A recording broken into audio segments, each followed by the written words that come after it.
ओम या श्री स्वयं सुगतिनां भवने स्वलक्ष्मी पापात्मनां कृतियां हृदये सुबुद्धि श्रद्धा सतां कुलजन प्रभवस्य लज्जा तां त्वां नतास्म परिपालय देवी विश्वं शरणागत दीनार्थ परित्राण परायणे सर्वस्यार्ति हरे देवी नारायणी नमोस्तुते।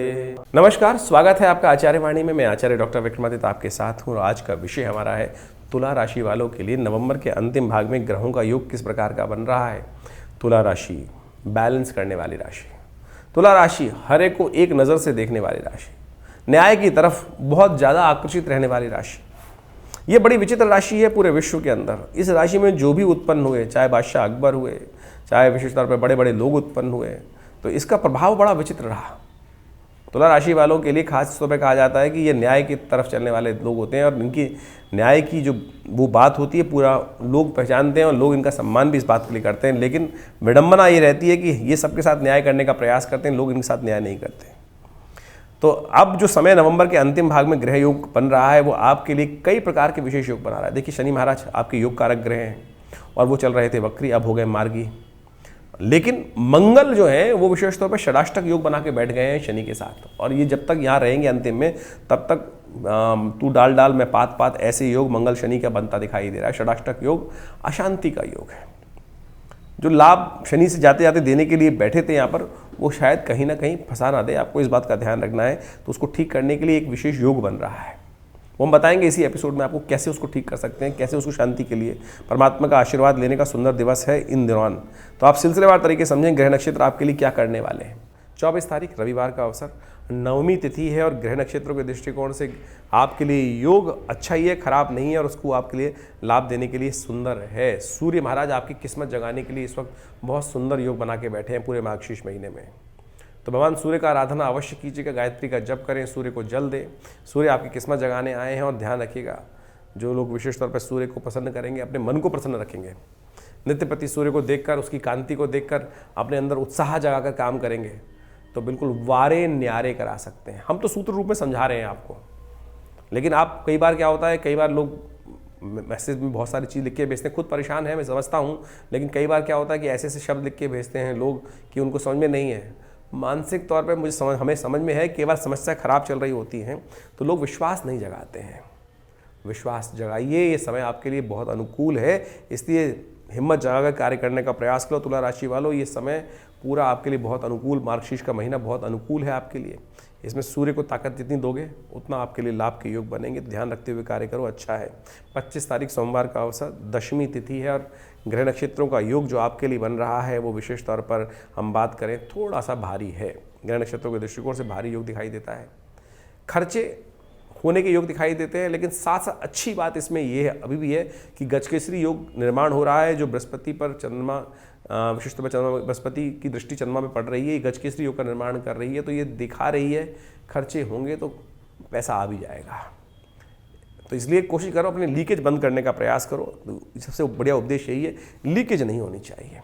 कई बार क्या होता है कि हमारा समस्या चल रहा होता है कि आया और गया, आएगा तभी जाएगा, तो जेब से नहीं जाएगा, ऐसा योग बन रहा है। तो ध्यान रखते हुए कार्य करो, उसके लिए थोड़ा ध्यान रखोगे, खर्चों को कंट्रोल करोगे, सेहत पे ध्यान रखोगे तो ठीक रहेगा आपके लिए। भद्रा है इस दिन 11:40 से लेकर रात्रि तक, तो नए कार्यों को हाथ में लेने से बचना चाहिए। 26 तारीख मंगलवार का दिन, एकादशी है, उत्पन्ना एकादशी का योग बना हुआ है। बुध लेकिन वक्री होने जा रहे हैं इस दिन, सूर्य के साथ चलते हुए बुध वक्री होंगे, तो ये कहीं ना कहीं आपके कार्यों में कुछ व्यवधान उत्पन्न करने के योग देंगे। तो ऐसे में थोड़ा ध्यान रखने की ज़रूरत है। बुध के लिए थोड़ा कन्या पूजन करें, ये आपके लिए बहुत ज़रूरी है। भगवान विष्णु की सुंदर तिथि है, एकादशी तिथि है कहा जाता है इस कलिकाल में। इस एकादशी के दिन विशेष तौर पर भगवान विष्णु के निमित्त पूजन, उनका षोडशोपचार पूजन, सहस्रसी रेखा पुरुषः सहस्राक्षः सहस्रपाद सभोमिकं, इस प्रकार से पुरुषूक्त का यदि साथ सुन भी सकें, यदि श्रवण कर सकें इस सूक्त को तो बहुत अच्छा है। नहीं तो ओम नमो नारायणाय इस मंत्र का जप करना भी आपके लिए अच्छा रहेगा, यह आपकी बाधाओं को मुक्त करने वाला रहेगा। 27 तारीख बुधवार का अवसर, द्वादशी तिथि है और साथ साथ ग्रह परिवर्तन का जो योग बना रहे हैं वो कहीं ना कहीं आपके लिए हिम्मत को जगाने वाला है। खासतौर पर ध्यान रखना, खर्चे हैं बिल्कुल हैं, लेकिन आगे जो पुरुषार्थ का योग बन रहा है वो बहुत विशेष तौर पे कहीं ना कहीं लाभ देने के योग बनाएगा। सुबह दिन में थोड़ा कहीं ना कहीं डामाडोल स्थिति रहेगी, लेकिन शाम के समय फिर आप उठ के खड़े होने के योग बना सकते हैं। ये ऐसे योग बनते दिखाई दे रहे हैं। तो इस दिन गणेश का स्तवन करें, भगवान गणेश का ध्यान करके दिन का आरंभ करना आपके लिए सबसे श्रेष्ठ रहेगा। 28 तारीख बृहस्पतिवार का अवसर, इस दिन त्रयोदशी तिथि है। शाम के समय त्रयोदशी होने के कारण से प्रदोष का योग बन रहा है। इस दिन बृहस्पति महाराज वक्र गति से चलते हुए रोहिणी नक्षत्र के चतुर्थ चरण में प्रवेश कर रहे हैं, और ये चंद्रमा के साथ जो बृहस्पति का संबंध है ये बहुत विशेष माना जाता है, और ये आपके लिए अच्छा ही रहेगा, खराब नहीं रहेगा। इसका आपको प्रभाव समझना चाहिए, अपनी शक्ति का उपयोग करते हुए कार्य करने का प्रयास करना चाहिए, लेकिन थोड़ा स्वार्थी बनना पड़ेगा। ये ग्रह नक्षत्र आपके लिए शक्ति तो दिखा रहा है, लेकिन फिर आपकी जो प्रवृत्ति है विशेष तौर पर वो ऐसी है कि नहीं, वो उठ गया उसको भी साथ में लेके चल रहे हैं। अरे आप स्वयं आगे चलने का प्रयास करो, किसी के सहारे को मत ढूंढो, ना किसी को सहारा देने का प्रयास करो। ये संसार जो है ना, कुंभ का मेला है। कुंभ के मेले में जब भीड़ आती है, यदि कोई गिर पड़ा है उसको उठाने का कोई कोशिश करेगा तो जो उठाएगा वो भी खासतौर पर रौंदा जाएगा। इस बात का ध्यान रखना चाहिए। तो आपके नक्षत्र ग्रह नक्षत्र योग है कि जिसने गिरना है वो गिरते रहने दीजिए, आप आगे बढ़ने का प्रयास कीजिए तो आप सफलता प्राप्त कर सकते हैं। इस बात का ध्यान रखते हुए आगे काम करना चाहिए आपको। 29 तारीख खासतौर पर शुक्रवार का अवसर है, और इस दिन जो ग्रहों का योगा योग बन रहा है वो विशेष तौर पर दिखा रहा है। त्रयोदशी थोड़ी वृद्धि की तरफ गई है, मासिक शिवरात्रि है, भद्रा है करीब सुबह 8:30 बजे के बाद से। तो ध्यान रखें, नए कार्यों के लिए दिन अच्छा नहीं है बहुत ज़्यादा, लेकिन जो समय है वो आपके लिए, आपके अंदर एनर्जी अच्छी दिखाई दे रही है। लेकिन फिर भी मनोमस्तिष्क में थोड़ा बंधन है, संकोच है, बहुत सारे मनोमस्तिष्क में संकोच है, इसलिए कभी इधर रहें या देखिए ध्यान रखिए। विशेष तौर पर कई बार क्या होता है, मन में वीतरागिता बहुत होता है, संसार से उदासीनता बहुत होती है, बहुत सारे कई बार थपेड़े पड़ जाते हैं, इसलिए क्या होता है कि मन में मस्तिष्क में विश्वास ही नहीं जागता है। लेकिन ये महीना आपके लिए बहुत विशेष चल रहा है। जो थोड़ा सा समय का, जो किसी ने पुरानी बातें रात गई बात गई, ये भाव रखने का प्रयास करो, आगे बढ़ने का प्रयास करो। देखिए आपके लिए अच्छा रहेगा। मासिक शिवरात्रि है, शिव का ध्यान करते हुए सुबह सुबह उनका अभिषेक पूजन करके कार्य आरंभ करें, अच्छा रहेगा। 30 तारीख शनिवार का अवसर, चतुर्दशी और अमावस्या का योग है। अमावस्या पैतृक कार्यों के लिए है, पूर्ण अमावस्या अगले दिन रहेगी। लेकिन ग्रह नक्षत्रों के दृष्टिकोण से परिवर्तन है। परिवर्तन आपके लिए गजकेसरी योग का निर्माण कर रहा है, और ये आपके लिए आशीर्वाद से मेवा देने के योग बना रहा है। बुध इस दिन अस्त होने जा रहे हैं, ये विचारणीय विषय रहेगा, क्योंकि बुध चीज़ों को ऑर्गेनाइज करते हैं, लेकिन आपकी राशि के दृष्टिकोण से जिस प्रकार से द्वितीय भाव में बैठकर अस्त हो रहे हैं, ये कहीं ना कहीं आपके कार्यों में कुछ व्यवधान उत्पन्न करने के योग दे सकते हैं। थोड़ा सा आपको चीज़ों को मैनेज करने में दिक्कत आएगी, इसलिए आपको ध्यान रखना चाहिए।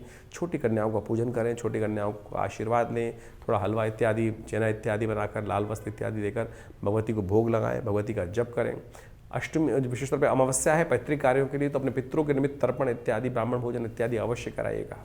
कई बार हमारे ग्रह नक्षत्रों के योग के अनुसार से ये कष्ट बन रहे होते हैं कि हमें माता पिता के, पूर्वजों के निमित्त, पितरों के निमित्त तर्पण इत्यादि अवश्य करना चाहिए, और ये एक दिन ऐसा आता है कि इसमें अवश्य करने से कष्ट से निवारण करने का योग बन जाता है। तो आपने ग्रहों की गणनाओं के अनुसार से ये समझा कि किस प्रकार से ग्रहों की गणना हर रोज़ दिन प्रतिदिन हमारे जीवन में परिवर्तन का प्रभाव उत्पन्न करती है। ये गोचर का प्रभाव है।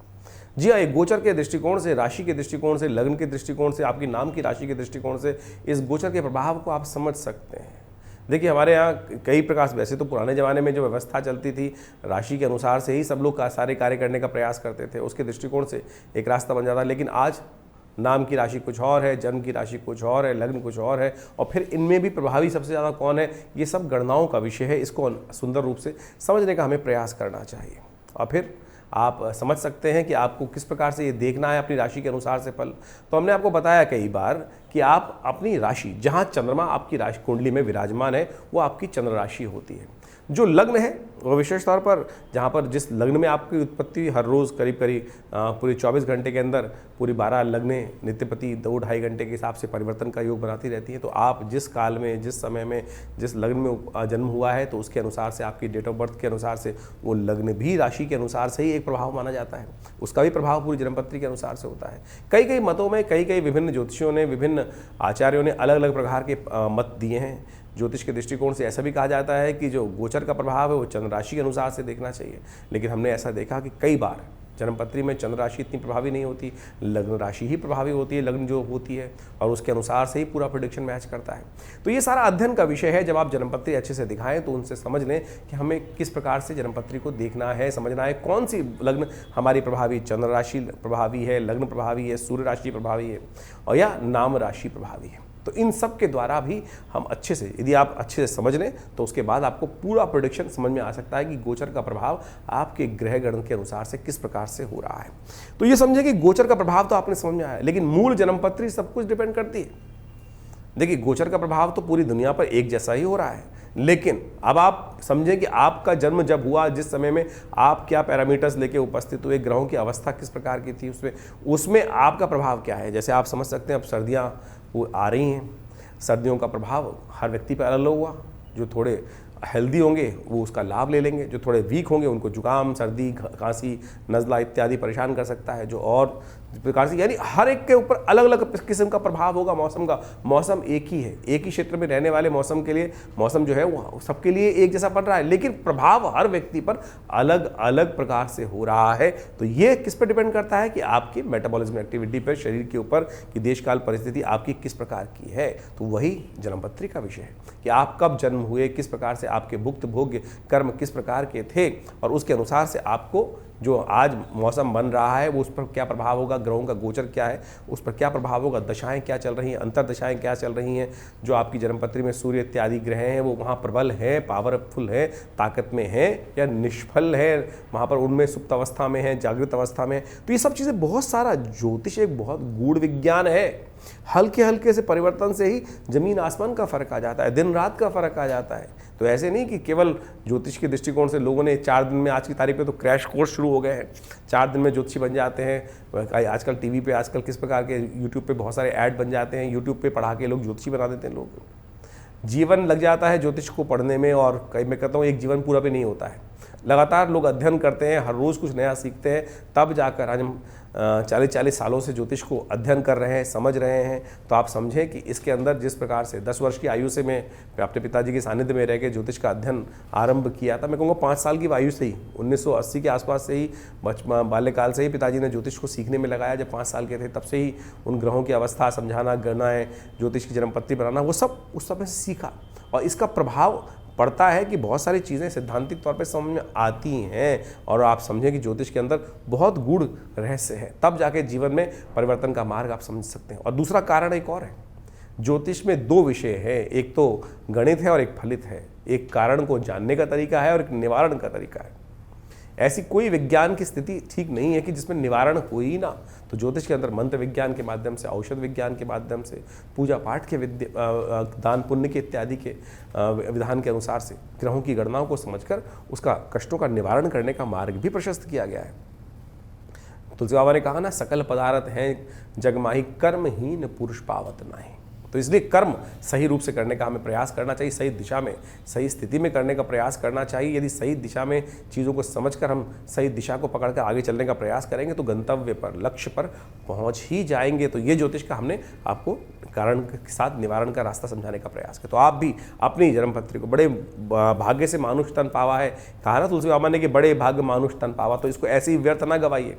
चीज़ों को समझते हुए, स्थिति को समझते हुए जीवन में उत्कृष्ट पद प्राप्त करने के लिए, सबसे आगे बढ़ने के लिए हम समय, देश, काल, परिस्थिति को समझें। वो ही ज्योतिष सिखाता है।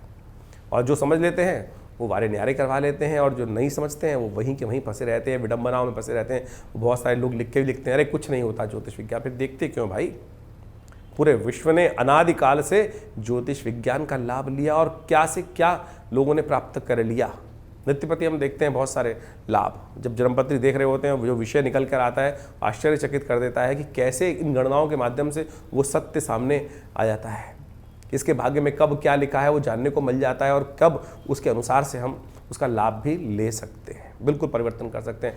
भविष्य परिवर्तनशील है। ऐसा नहीं है कि जो आपने के द्वारा कर्म हो गया वो भोगना ही पड़ेगा, बिल्कुल भोगना पड़ेगा, लेकिन कैसे उसको आप बदल सकते हैं अपने कर्म के द्वारा ही। कर्म का योग कर्म के द्वारा ही कर सकता है, और ये ज्योतिष विज्ञान के सिद्धांत के अनुसार से आप समझ सकते हैं और ठीक कर सकते हैं। प्रायश्चित, पश्चाताप, कर्म, यज्ञ, दान, पुण्य, ये सब का सब बिल्कुल प्रत्यक्ष प्रमाणों पर आधारित है, कहीं कपोल कल्पित कल्पना नहीं है। तो आप इन सिद्धांतों को सही समझें। हमने इन्हीं सब विषयों के ऊपर आश्रम में, विवेकानंद योगाश्रम में लगातार इन सब पे शोध किया है। बहुत सारी पुस्तकें भी जो हमारे यहाँ से प्रकाशित की गई हैं और समय समय पर कार्यक्रम भी करते हैं। हर रविवार को एक स्वाध्याय का कार्यक्रम हमारे आश्रम पे चलता ही है, उसमें आप आ सकते हैं और रविवार में उसमें यज्ञ में भाग भी ले सकते हैं। नवग्रह शांति महायज्ञ, गायत्री महायज्ञ हर रविवार को सुबह 8 बजे से लेकर 10 बजे तक रहता है।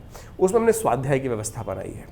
जो विषय हम आपके समक्ष रख रहे हैं वही अध्यात्म के मार्ग से उन चीज़ों के समक्ष में आपसे विचार विमर्श, आपके प्रश्नों का निदान। बहुत सारे लोग प्रश्न लिख के भेजते हैं, अब इतने प्लेटफॉर्म पे तो व्यवस्था नहीं है। रविवार के दिन आश्रम पे आप सुबह आश्रम जो यज्ञ होता है उसके बाद आधे घंटे का समय रहता है। जो भी आपके मन में प्रश्न चल रहे हैं वो आप वहाँ पर आके करेंगे तो उसका हम निदान अवश्य आपके समक्ष देने का प्रयास करेंगे। और कोई शुल्क इत्यादि नहीं लिया जाता आश्रम में इन समस्त यज्ञों में भाग लेने के लिए। तो आप भी सुंदर तरीके से दिल्ली में विवेकानंद योगाश्रम जमुना पार में स्थित ये आश्रम है। फ़ोन नंबर्स आपके सामने चल रहे हैं, आप संपर्क साध सकते हैं। बहुत सारे विषयों में यज्ञ विज्ञान, मंत्र विज्ञान और बहुत सारे भारतीय संस्कृति में शोध पर हमने कार्य किया है। जो पूरे विश्व में मुद्राएं आप देखते हैं, विज्ञान मुद्रा, अपान मुद्रा, इन सब संबंध में भी हमने पूरे विश्व में बहुत सारी पुस्तकें प्रकाशित करके बहुत सारे ज्ञान को समय समय पर संसार के समक्ष रखने का प्रयास किया है।